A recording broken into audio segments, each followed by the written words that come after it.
For me, being able to just never have met this person, speaking to them for an hour and just taking 1,500 quid off them. Just taking 1,500 just quid? like, I was like, how have I just done that? Do you know what I mean? Like the psychology and the manipulation of like... It's not about what you fucking like doing, it's what you're going to do to get to what you want out of life. Right. It gave me a massive amount of pushback. Like basically, we're just going wild at the end of the call. Like, I'm not answering any more fucking questions, I'm not doing this, tell me what the fuck you do. And I just sat there and said, what the fuck was that for? Oh yeah, I've seen And he just apologised. One of the best avatars I've sold to is either strippers or OnlyFans girls. I get a few of them in my academy. Yeah, so because they don't like the idea of like people, how they're perceived by people, they want to get out of that and they don't want to do it long term. So like when they come to the call, they're literally just filled with like pain. I remember going to a normal corporate sales job just to apply for that because I was that desperate, and I got rejected for that, and that was probably the worst moments I've ever been in my life. Like genuinely just self-sabotage, like I genuinely didn't know what to do with myself. Take sales calls from 1 p.m. up until 5 p.m. and then 5 p.m. up until 2 a.m. in the morning. Yeah, see, I think... Just to get to my first 10k month. Life is how much you're willing to suffer. Like, you get in life what you're willing to suffer for. Your kids can't be a reason why you don't give them that. Like, you can't look at your kids and say they're the reason that I can't do more. I've done this myself to bring both to where I am today. Those experiences are 10 times over better when you've got money. When you've actually got money and the freedom and the peace of mind. Going on, beautiful people, we are so back with another motherfucking banger. Today, I have a very special guest known as... Vicky. How long have you been in sales? 2022. Okay, 2022. So we kind of started in like the same kind of time period. So I started my journey in January 2023. Do you know the specific date of yours? January 2022. Okay, so there you go. So like pretty similar timelines. And we've both had different experiences now in the sales space, or the, I suppose you could high ticket industry. She's got maybe a unique selling style to what I have. And I just wanted to run this through today as like an interview for our own experiences, how they were similar to mine, and what it actually takes to win in the high ticket industry as a whole. Now, my selling style is pretty, I would imagine, pretty unique, or at least a little bit different to like how you sell. So we're going back and forth over that today to see how you can learn new things and how you can implement your own wins going into the rest of 2026. So we'll kick it off with that. So Vicky, how exactly did you break into the online space? And what is it you do now exactly? That's a good question. So I know I started high ticket sales specifically in 2022, January. Before that, I actually entered the online space through my own fitness business, and that was in 2020. Yeah, 2020. So technically, I have been selling online since 2020. Whether you can call it, well, it definitely wasn't high ticket. I was selling my own fitness program for £130 a month.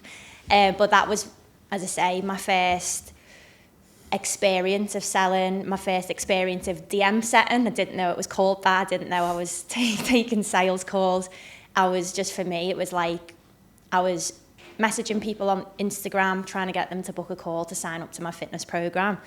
I was absolutely, can I swear? Yeah, of course you can. I was absolutely dog shit. I couldn't even get someone to sign up for £130. And I remember dropping my price because I was like, well, why are these people not buying? I'd never sold a thing in my life before this. The only experience of like sales training I had was in a business mentorship. The guy asked me, basically was like, I was like, how do I take these sales calls? He was like, you literally just ask why me and why now. That's the two questions that you ask. And that's what I did. And then I went through a whole pitch of my entire program. I don't know if you've ever had an online coach, Trainerize, that was my app. I'd take them through a pitch of this is how it works. These are all the features, no benefits. These are just everything that you get. And I remember getting like 10 or 12 no's in a row.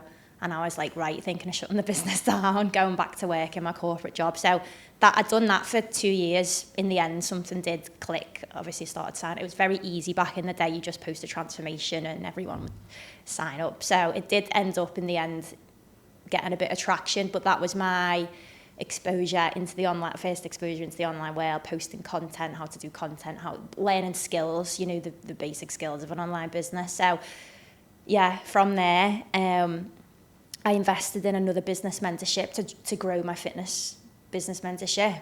And yeah, this American guy, I was 10 months into my online career, this American guy, I still speak to him now, to be fair. And his way of selling was completely different. He was like, no, you actually have to ask questions. Why was it different? What did you learn here that you didn't previously? Well, there was more than why me, why now, for one.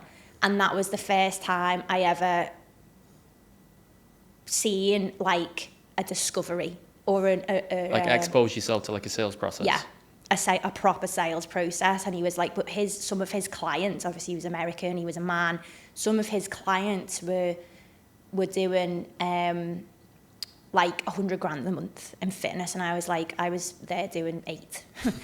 And I was like, something is, obviously it was a really expensive mentorship for me anyway at the time. It was like £8,000, and I was like, I wasn't doing that much money in my business, but I just thought, fuck it, put it all on a credit card. And the first time I was introduced to pillars of pitching pillars, you know, like step 1, step 2, step 3, and asking cost of inaction, all of that. So it was a proper process.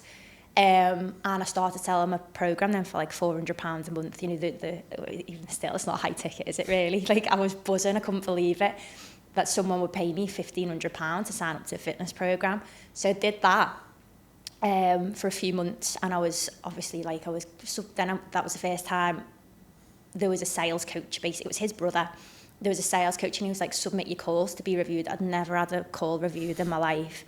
And yeah, that was it then. That was like my first, but it was learning other business stuff as well. So I was learning ads, learning everything. It wasn't just sales.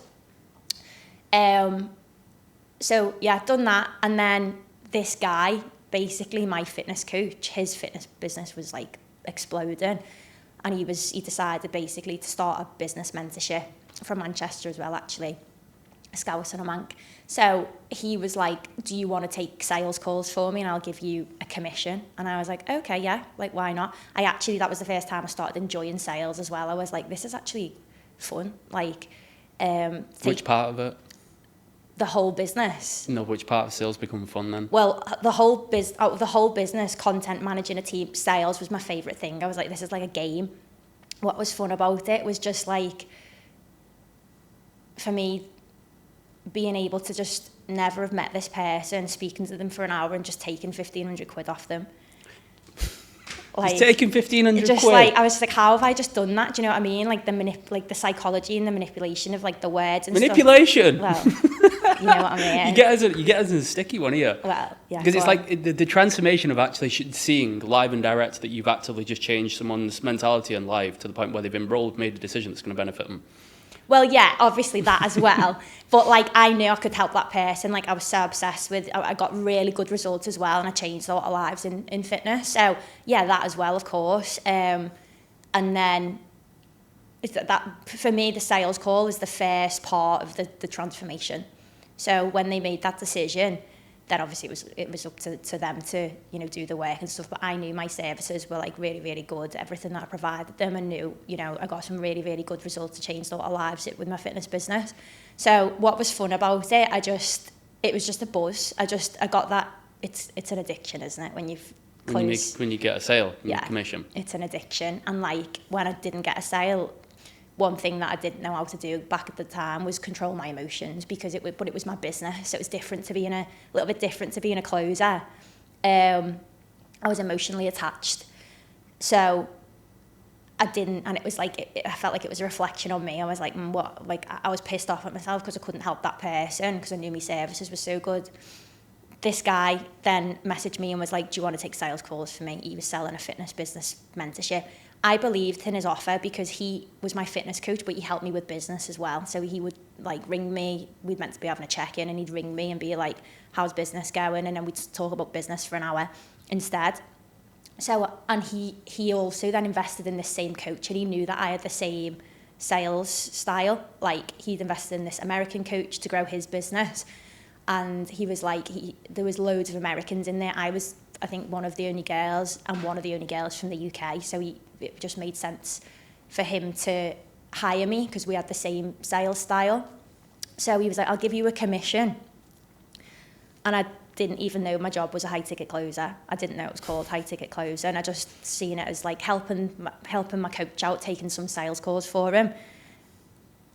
closed the first call I took. The package was £6,000, so closed that. Took £6,000 off this lad. Second call I took another £6,000. I was like, so just made £1,200 in 2 hours. And he messaged me and was like, have you just closed them 2 deals? He was like, what the fuck? I think it was a light bulb moment for him as well, that he could just make 12 grand without not doing anything, but like without doing anything. So yeah, I remember texting him and think like that was a huge shift in my mindset then, because I was running this business, posting content every day, managing 40, 50 clients. I had another coach. I was charging, like, some of my clients were still on £200 a month. Some of them were on, it was a mess. And I was like, I can't believe I've just paid £1,200 and never have to speak to that person ever again. So yeah, part of me was actually thinking, like, is this actually like legal? what we're doing here? But yeah, that was the first shit. That's how I got into sales. And then from there, it was just like the first month was £6,000, the second month was £10,000. And from there, it just kept going up, and I ended up... Your second month in closing was 10k? Yeah. 10k USD or GBP? GBP. Really? Yeah. That's actually pretty savage. Yeah. So, but bearing in mind, though, you can look at that and think your second month in closing was 10k. Yeah, but then it's all the business that accumulated over the... I've just been struggling for 2 years to close deals. So, like, a lot of people would look at that and think, oh, it's a bit of like an overnight success. Do you know what is funny? Because there's a lot of, like in the UK, there's like a lot of fitness coaches, like people that are fitness coaches, right? And I look at half of them, probably about 75% of them, and I look at them and I think you would be much better off just being a closer than doing what you're doing, because you're making like 3 to 4k a month. You're making content. You're doing all the fulfillment. You're running a business on like £400 MRR, like if that. Like you said, that most UK people, fitness coaches, they do like online coaching for like £135 a month. You would honestly just be much better just running as a high ticket closer and making like 10, 15 grand a month with all the fulfillment. Oh yeah, I like out of that 8, whatever. I moved to Dubai. As soon as I started hitting the back threshold, yeah, typical running away. And as soon as I moved to Dubai, but the big light bulb moment for me was taking that call and then not having to do any content. I'd been posting content every day, didn't have a day off for like 2 years, and I was like, wow, I just have to take the sales call. And I started making more money, because by the time you've out that 150 quid, you're paying VAT, you're paying tax, you're paying your staff, you're literally left with 20 quid in profit. So yeah, I do get out. It's funny you say that, because I get a lot of fitness coaches making that transition. A lot of them message me and they're like, I want to be a closer, I can't bother with this anymore. And I get it. What was like one of the hardest things that you found in Discovery? Like what is it that you teach your students? Because I'd like to make this comparison in like how you coach your students in terms of, because like what's like the standard, I suppose, you want your clients, or your clients kind of come into your program and they're like, this is the amount that I want to touch. And then in comparison to like what my students come in at. So if you watch the sales call from me 3 years ago, you would all laugh, because I didn't know what I was doing. Like the old way of selling, I used to do a bit of discovery. It was very surface level, as long as I got my tick boxes. What does that mean, surface level? So like a lot of it now is, and I've had to change my way of selling, a lot of identity based. So we do identity based sales. That's what I teach the girls. How do you define that? So so if I sort of, the way I teach the girls is like trifecta, right? The things that have to align for somebody to buy. It needs to be logical. So does this vehicle make sense? Yeah, so like if someone wants to What does that mean though, if the vehicle makes sense? Well, if someone wants to make £100,000 a month in high ticket sales and they've never had sales experience, well, I don't think that's the logic of the business. It's like the logic of the fucking person in their own mind, assuming that they can make 100. Or like they don't like talking to people, for example. So like how can I say this? This is my thing, right? I think I just hold people to a standard. So like, let's say somebody comes to me and they don't like talking. Couldn't give a fuck, because I'll train you to get that out of you so you can make more money. Right. Because I don't give a fuck what you do or don't like doing. Yeah. That's not what success is. Right. Do I want to go and spend 40 minutes on the Stairmaster? No. Do a fuck. What's the purpose of me doing it though? So I can get in good shape. Yeah. So it's not about what you fucking like doing. It's what you're going to do to Yeah. get to what you want out of life. Right. Sorry, go on. Yeah. So okay. Yeah. Okay. Fair enough. But like, for example, if someone doesn't like social media and they want to be a setter, and they're like, oh no, I hate going on social media. I say, why do you want to be a setter then? Because that's what you're going to be spending. Like when I say logical sense, it's like, or I'm trying to think of an example off the top of my head. Yeah, if somebody wants to, who, I don't really, that's just the best example I can give you. Someone doesn't like being on the phone. No, I understand the principle. Yeah. So like, does the vehicle make sense? If someone doesn't like, it's a bit different with women because it's, we'll get onto that. Let's we'll remove get onto that one. Go on to the next We'll one. go on to the next one. So logical. So the vehicle has to make logical sense, right? I used to be a sales manager for a content creation course. If somebody doesn't like to make content or doesn't like to put their face on camera, it doesn't make logical sense for them to be a content creator. Do you know what I mean? If that makes sense. Yeah. And they're not willing to do that. They're not willing to do that. I think that's maybe a different. Like, are they willing to do that? No, I'm not willing to put my face on camera. Right? Okay. Why do you want to be a content creator? That's what I mean. It has to make logical sense. So logical, emotional. Right, so they have to be emotionally, there has to be a strong emotional why as to why they want to do it. We usually go like 6 layers deep in terms of like, why do you want to do this? Like, I teach them to go like at least 6 layers deep. Give me an example. So, I want to lose weight. I've sold everything, by the way, fitness, business mentorships, marketing agents. I've sold in quite a few different industries. Like, why do you want to lose weight? Just don't like the way I look. I used to stop there. That's why, like, when I say surface level, that's what I used to just be, okay, yeah, cool. So what's your goal? And then I'd move on to the next question. With now, I teach these, like, there has to be, you have to feel a shift of emotion. When you feel a shift of emotion, like, and obviously I sell to women now, so I get a lot of, like, mums. The pain point straight away is, like, the kids. You know, why do they want to get, why in this position that they're in now, what's their deep why? Right, why are they really here? Because that's not going to make them spend $4,000 because they don't like the way they look, right? But what's going to get them to spend $4,000 on a fitness program is they are scared that they're going to get health problems and die. And I mean, this is like extreme, but they're scared they're going to get health problems and not live a life that they have the potential to live for their kids, right? I used to get a lot of women with like really overweight and, you know, kids, they can't play with the kids. That's the feeling of guilt and shame, really, isn't it? So when I say emotional, that has to line up as well. It has to be an emotional why, like content creators. Oh, I just enjoy making content. Someone just enjoying making content is not going to get them to spend $5,000 on a mentorship. Do you know what I mean? Does that make sense? So logical, emotional. I only used to do those two. The thing that's come into, since I've been a closer, the biggest thing I've had to change is the identity now. So the mindset. Do they have the correct mindset to be able to basically get to where they want to go? Because it doesn't matter, it can make logical sense, they can have an emotional drive to get there and a strong why, but if their brain is not, like, if they've got limiting beliefs, right, if they've got doubts, if they have bad habits of, like, if they're not aligned, their actions aren't aligned, their mindset's not aligned with a person of success, then they're never going to get to where they want to be, right? If someone always gives up because they've got a limiting belief of like self-sabotage, because they don't really believe that they deserve success.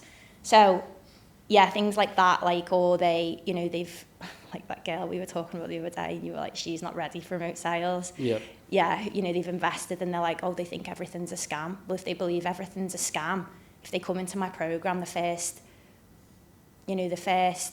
hiccup or the first hurdle, they're going to be looking for a way out. So when we talk about mindset and identity, that's where the identity, for me, that's where the identity change happens, is like getting rid of them limiting beliefs. What about you?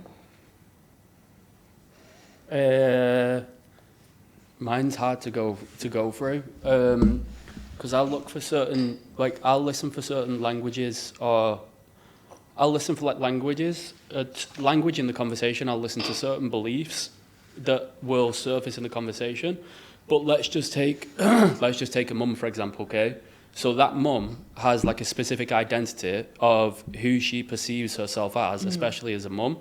So if certain language breaks through in the call based on that, like she wants to be a provider or she wants to be independent, right?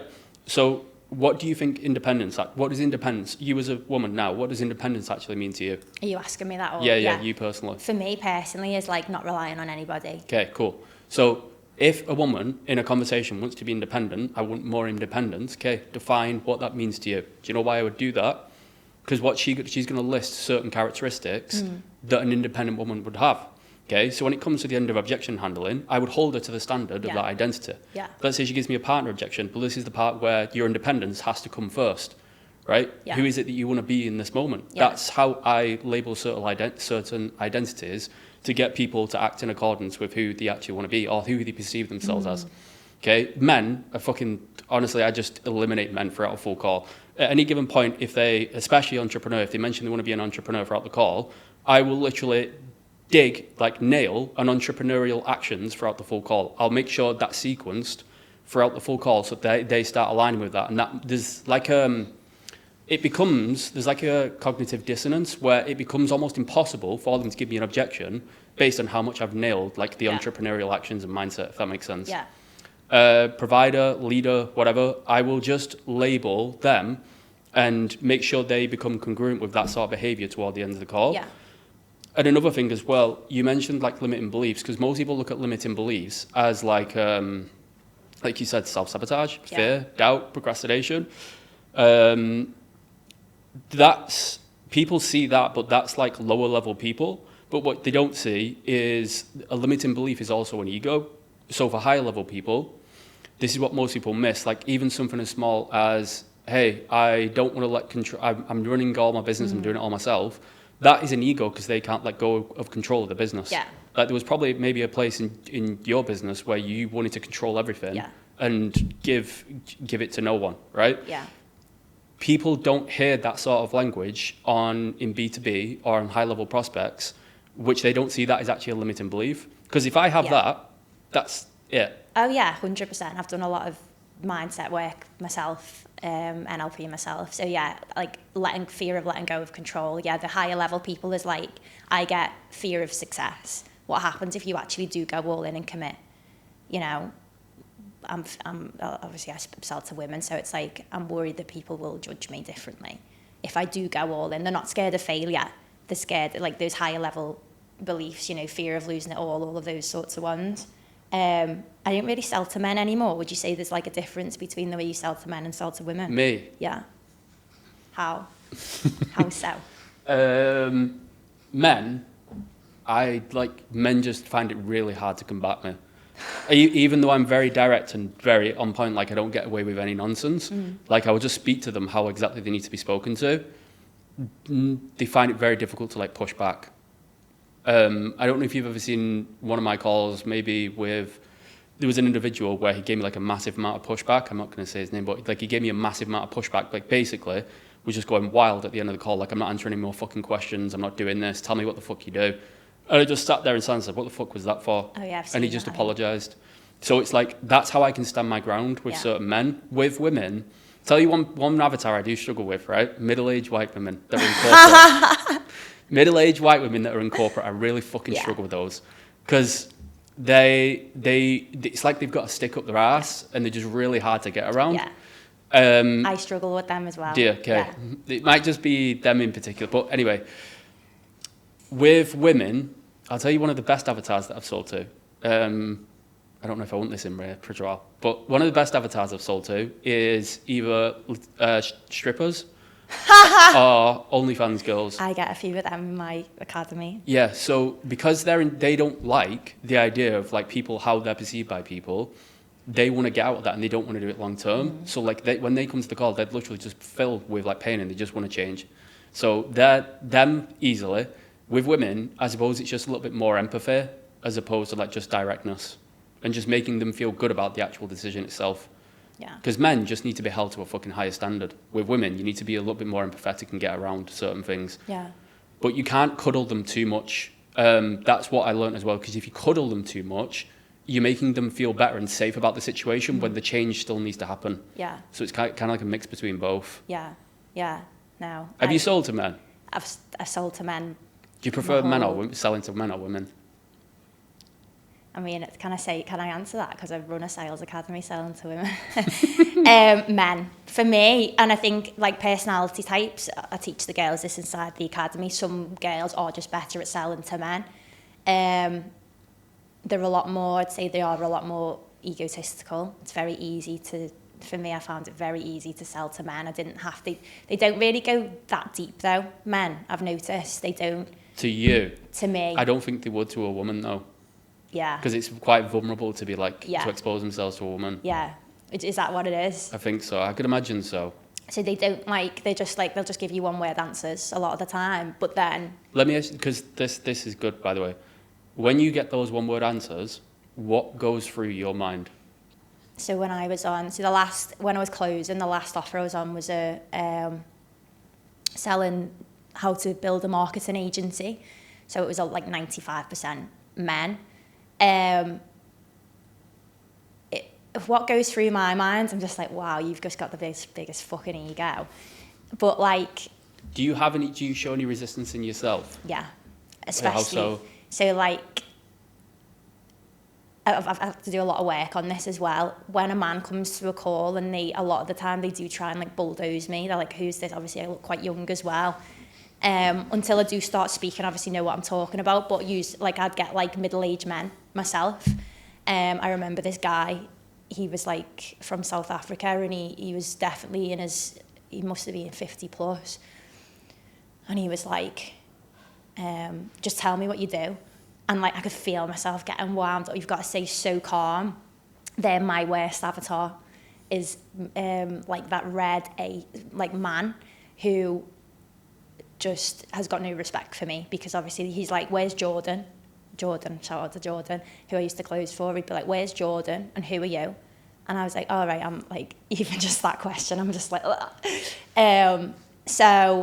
but Jordan would trust me, you know, like obviously that person's probably not going to have respect when they come into the mentorship as well, if they're speaking to me like that. But yeah, this guy on the phone was just like, yeah, where's Jordan? You know, who are you? Who are you? And like, what's the significance of you to this business? You know, have you even ever ran a marketing agency yourself? Obviously I haven't. And I was just like, yeah, I was about to. There's a few times where men have spoke to me like that, and I have gone away and cried. So yeah, that's tough for me. But what was the question again? How'd you get What goes remember? through my mind? Yeah. Yeah, When you like, get that oh, it was resistance. horrible. Yeah, like horrible. I'm just. To be honest, I didn't know how to handle that. That's probably like my bogey type of person. I'd always dread when I see a +971. That's Dubai, where I live. As you know, these guys from the Middle East as well. Yeah. I'd be like, so what do you do in revenue now? What's that got to do with you? It's none of your business. And I'd be like, well, it kind of is. Like, if you want to help me grow your business, you know, well, and then I'd get ones who'd come on and lie as well. So like big ego. I remember I had this guy once who was telling me he did $1 million a month and I was like, I didn't really understand why he's here, to be honest, because we help businesses scale to 100K a month. He was like, yeah, we do like $1 million a month. I was like, oh, really? Obviously, I didn't believe him, but it's like, how do you call someone? The numbers just didn't make sense, and at the time, I wasn't confident to call him out. But yeah, he ended up paying in the program, then he refunded and was like, nah, this is too expensive. So I was like, okay, so you don't do $1 million a month, then the program was like 10 grand. Do you ever have that? Where people like come on? I mean, I don't know. I just feel like maybe they'd have a different approach speaking to you. I look at it two ways. I look at it, okay, I need to drop my own ego and not let that affect me. Yeah. Like become combative. And then two, I have to question, how far can I go into this call if he carries on with the same behavior? Because that's going to be a reflection of like how he performs inside. Yeah. Sometimes it is easy to forget, like all you can think about is the commission that you're about to lose and you don't want to burn the lead or whatever. But you've also got to bear in mind, and I know this for a fact now based on like, you can imagine like running your own business, like coaching business. the type of people that you bring in, Yeah. having to do the fulfillment for those type of people is a fucking nightmare. Yeah. So sometimes you've got to question, is it even worth it to carry on this conversation to actually bring this person in? Yeah. That comes with a level of like detachment as well. And I think the further you advance in your career, you become more advanced because obviously you've made money and your awareness is like, this guy's a total asshole or a total prick. There's more people on my calendar to close.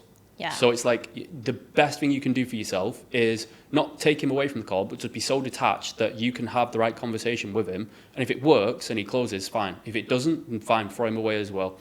But you have to build up you as a person first to be able to get to that point and be able to control that call and then have that level of detachment as well. Oh yeah, 100%. I've done so much work on myself, like when I did start speaking, because fitness coaches is very different. Like I was speaking to British people, and then when I started closing for we'll talk The about worst that. leads ever. UK people are literally the worst leads ever. Oh, try UK women. No disrespect to my students. UK women. But yeah, like when I was on Jordan's offer, after the first offer was on, we started going, like, it was like international, like Dubai, some America, some different parts, like Australia, different parts of the world. So I started dealing with like men in different countries then. And I think I just, because I was the sales coach in the first offer as well, so he had me on sales coaching, a lot of them knew who I was, so they automatically had a respect. They knew Yeah. I had a fitness coaching business as well, and I grew it, and all right, it wasn't massive, but you know, I grew it to 6 figures. I managed the team, so they already knew. I had a bit of like accolade when I was closing for Jordan. No one knew who I was. No one. It was just like some little. I was the only girl on the sales team as well. There was 5 of us. We're still number 1 now. Yeah, like there was 5. Obviously, it was a very, very male dominated industry. How do you how did you get into sales? What, you know, your first offer was that all guys as well. You were on a big e-com offer, weren't you? Which one? Wait, When I first got into when sales. you first got in, how did you even get into sales? What did you do before? I worked as an engineer. I saw. Do you know what Money Twitter is? Money Twitter. No. Do you not know? Okay. It was like a platform, but it's just Money Twitter. When you're exposed to that, Right. it's really good. So like back in the day, it was Money Twitter was basically just like everybody's making money online. You don't know what anybody's doing, but everybody's making a shit ton of money online. Right. And as a 9-to-5 person, you just sort of like, what the fuck am I seeing here? Like, what the fuck am I tolerating in my life? So I seen a guy that was on there talking about high ticket sales. Didn't have a fucking clue what it was, right? I was just like, that just sounds like something that seems pretty simple enough. So I had to go and get a loan to invest in his program. Investing in his program. Why sales? Why? Don't know. Funnily enough, Andrew Tate used to have a low ticket program. Do you know what it is? Hustlers University. I know his real world one, but Okay, so he had a Hustlers University. It was about $70 a month at the time. Before I got into sales, that $70 a month, I was sweating over that. Genuinely. Povo. Yeah, and then I invested in it, and I spent a full week literally going through his copywriting course, writing a full page of notes, and at the end of it, I did nothing with it. Right. And I think people do actually do that, where it's like, even probably your students now, they probably watch your YouTube videos, yeah. or they go through online content, they write shitloads of stuff and do absolutely fuck all with it. That's normal for what people do before they have the awareness of like what they're actually supposed to do. But then I just saw his program, he was talking about sales, I didn't really understand it. I just got onto the sales call, and they just said it was $6K. I didn't have the money, so I put $100 deposit down, went away, got a loan, come back and invested in it. I didn't know what it was. I didn't actually know what sales was. I genuinely didn't know. So you just invested I just bought the blindly. program because I was just in a place of like desperation, Right. Why was you desperate though? because I had no fucking money. Right. And I was looking at like my mum and stuff, and it was just disappointing to see her that way. Yeah. And she raised those frustrations. This is another thing as well, in terms of a sales call. So when people we'll get back on track with that, but this is good for people to have awareness around. If you come to a sales call, right, and somebody wants to do something specific for somebody, let's say retire their parents or look after their loved ones, why do you think that is? Why do I think someone When people come to the call, they say, I want to retire my wife, I want to retire my mum, I want to retire my dad, whatever. makes them feel better? What do you think they feel before that, though? Guilt. Why? Because, well, if I look at myself, that's why I just wanted to make money, because I wanted to retire my mum, and I felt guilty watching her fucking break her back. There you go. So when somebody brings that into a sales call, one of my questions that fucking lands like a ton of bricks, it gets you into really good depth. Let's say somebody says it. Is that her concern, So let's say somebody says, I want to retire mum. Is that her concern or your Yeah. concern? Why do you think that is? What do you think that gets to the point of? I mean, the sale. That's the sale, right? But What does it get out of them? Because if I asked you, okay, yeah, you wanting to retire your mum, make sure she's well looked after, was that her concern or your concern? mine. Why? It's my responsibility. But what was your biggest concern though? My biggest concern was that, sorry, I'm just trying to put myself back in the position. Why did I want to retire my mum? Why was it my concern? Was it that you like saw or heard that makes you feel like it's actually your concern?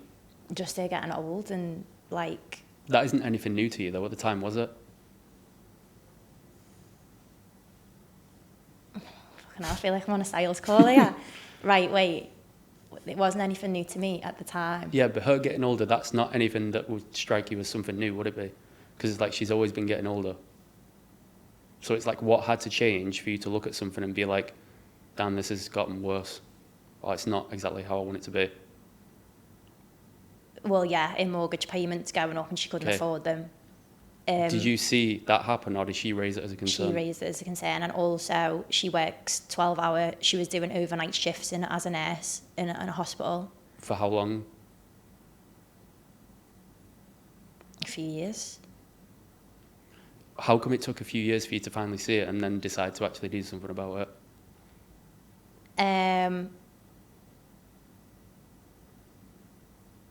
Fucking hell.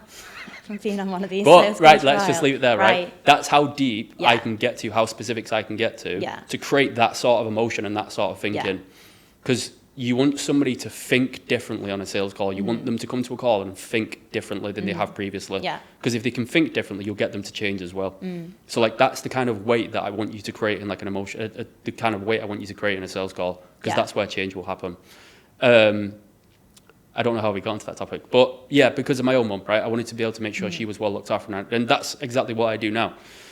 I got into sales and I jumped to my first offer. Honestly, I remember it. It was February.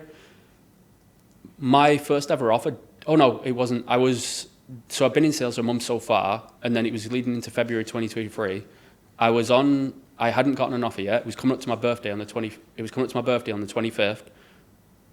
Okay. It was coming up to my birthday on the 25th, and I still hadn't made any money, didn't have any money coming in, and I had a loan to pay off and bills to pay.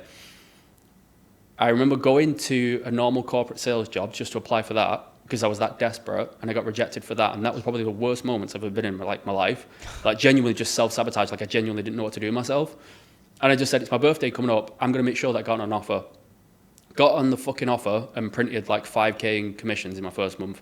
To me, that was a lot of money. That was more than I'd ever made in my other job. Then about a month later, that offer dipped. And this is what the problem is with most people now, where we're too cuddled in like this industry. Like, we have too many things like mentality coaching, belief breaking coaching, mindset coaching. I didn't really have the availability or the option of that in the moment. So I just had to get out my own fucking way, which is what I think makes you the person you are. Because if you go for it on yourself and you figure out who you are as a person, that builds you as a character. For everybody asking those questions you got, how did you get your first offer then? If it wasn't like, obviously mine was just given to me. Was it? Like, well, yeah, he approached me, didn't he? He said, do you want to take some sales calls? I didn't know it was closing. Like, how did you get that offer? Was it just through the network when you invested? Nah, I didn't. No, not in the beginning. You know when you used to have Facebook groups? Oh, yeah. I would just spam the shit out of them. Every single offer, I was aggressive to just get an offer. So that's how I got my first offer. The second ever offer that I got, that was through a network from investing into an actual program. Right. That actually changed my life. Not changed my life, but it did change my life because that got me to my first 20k a month. Right. So network is the biggest thing. Like, your network, to if people invest in you, like having the availability of like being surrounded by your network, people that you know, people in your community. If people invest in me, like the community that you'll get inside of mine, having access to some of the best closers in the industry, that puts you in a rock solid fucking network. Yeah. I think it's community is a good thing as well, because I didn't have that. I don't know Yeah, if you neither, did. no. No, you didn't have There it. was no such thing as female sales trainers. And if there was, I didn't know about them. So Yeah. I've always been taught by men, Americans. That's why I made HSS, to be honest. But Fair. yeah, So, community, having a community is rock solid. Like, it's probably one of the best things you can have at high ticket sales. yeah, Because one thing that helps my group is the wins that come in and every day. Like, if you just joined and you see the wins of like 2 to 3K days every single day, oh yeah, that actually makes you think differently. Like, I'm just tolerating bullshit. So that, I think that's the number one thing that we have as like a community. Here's one thing that's important though. When I joined my second offer, I was running 3 offers. I was running a triage one. So I would go to the gym. I would have triage calls every 30 minutes from 9 a.m. up until like 1 p.m. I would be in the gym, get a workout in, go outside, take a triage call for 10 minutes, come back in, work out, do the same thing, go home, take sales calls from 1 p.m. up until 5 p.m. and then 5 p.m. up until 2 a.m. in the morning. yeah. See, I think Just to get to my first 10K month. a lot of people like just like especially mine. I had this conversation with you the other day. It's just for me and like the girls now. I don't know if it's because high ticket sales is so glorified and like so like, oh, you know, go to the gym at 11 a.m. drink a matcha, and it's like they expect it to just be, especially for girls. I don't know if it's what it's like for lads. I know lads are different. They're willing to, a lot of them are willing to, like, I look at your numbers, I'm like, fucking hell, like some of those numbers, those lads. But I said to you again, why is there not one girl on that leaderboard? Every time I look at your numbers, there's not one. To be girl. fair, Ikra was on it last month. Oh, was she? Oh, 18. sorry, Ikra. Yeah. Sorry, Ikra. Shout out to Ikra. But like, you know, when I was hustling like that, I think a lot of people like see my life now, and you know, I'm doing a podcast with you at whatever time. But I did grind. Like I was working 12-hour days, 6 days a week. I was chasing the money. I wanted the money. Let me ask you this, because I love it. How do you look back on those moments now? Grateful. Do you look back on them and think that was fucking great? Yeah. Do you? Why? Because they built me as a closer. Yes. You got to get the reps in. Like, as I say, a lot of mine, and you know, they're just like, oh, I can't take more than 5 calls a day. It's like, not the hustle culture is like so like unglorified now for women, isn't it? It's like this soft life. And sometimes I do wish that, you know, there was more girls willing to do those hours, because that's where the character's built, for sure. Do you know what might be a gentle reminder for them, everyone, and especially your girls, is what Bill Walsh basically said to me the other night. The Billy boy. You're only getting one chance at this. Yeah. Like he said, you're only getting one chance at STS, right? And that actually, because you only get like one chance to do what you're doing now and maximize it. So it's like for the girls that are in your group, or just anyone in general that tolerates nonsense, you're only getting one chance at an opportunity that's in front of you. And there's going to be years down the line, you don't know where you're going to be. Why wouldn't you maximize the opportunity now? So you make sure that later down the line, you have security, you have safety to actually make sure you can live a good life. 100%. Life is how much you're willing to suffer. Like, you get in life what you're willing to suffer for. So if your girls, for example, or anybody, could just suffer and sacrifice for like 6 months or a year, they could put themselves in much greater position than they've ever experienced. But some people just can't go through that initial period to actually make sure they get to that point. Yeah. I literally had a girl, one of my students messaged me, I won't mention her name, we're pretty like close, to be fair, and was just like, I need to put my role plays on hold because my social life, I don't want to sacrifice my social life. I was like, so hang on a minute, you told me you wanted to move to Dubai. You told me that you're working 10-hour days in real estate. You don't want to do that anymore. You want more time freedom, blah, blah, blah, blah, blah. But you're not willing to sacrifice your social life. And she was like, yeah, just for a few months. It's my last year in my 30s. But like, yeah, like this is like, as I say, as a woman, you know, I appreciate that a lot of them have got kids and stuff. And I know that I haven't. I was single when I moved here, and I had the time to just go fully at it. But like, what would some advice be from, a masculine figure, what would some advice be from you to the mum who's got, because I get a lot of mums who've got 3 kids, 4 kids, who physically, you know, they're working a 9-5, they've got kids at home. What would some advice be from you to them where they can actually maximise this opportunity?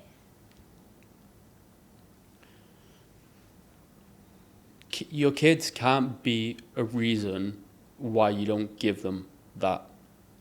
Like, you can't look at your kids and say they're the reason that I can't do more. I get that it's not the easiest, like there's probably a lot going on, but you've got to look at it, people are in your situation, if not worse, and have still made it work, right? There's going to be, you get to set an example to your kids, how much of a better life you can give them, what you've been through, and you can teach them the same things.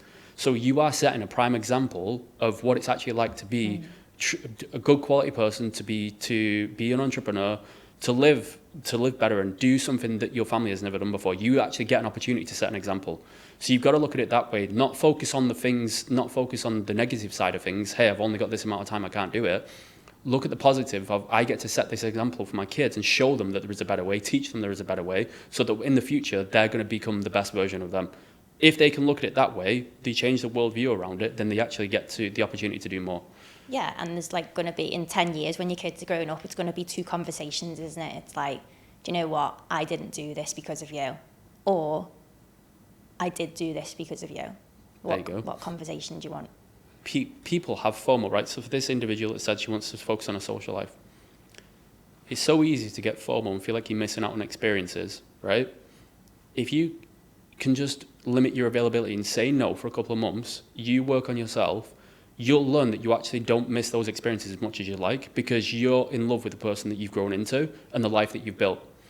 And those experiences that you feel like you're missing out on, I can promise you, because I've done this myself, from being broke to where I am today, those experiences are 10 times over better When you've got money. when you've actually got money and the freedom and the peace of mind to do those things. Not having to wake up and feel negative or feel disappointed in yourself because of the next day of how you feel and the situation that you're in.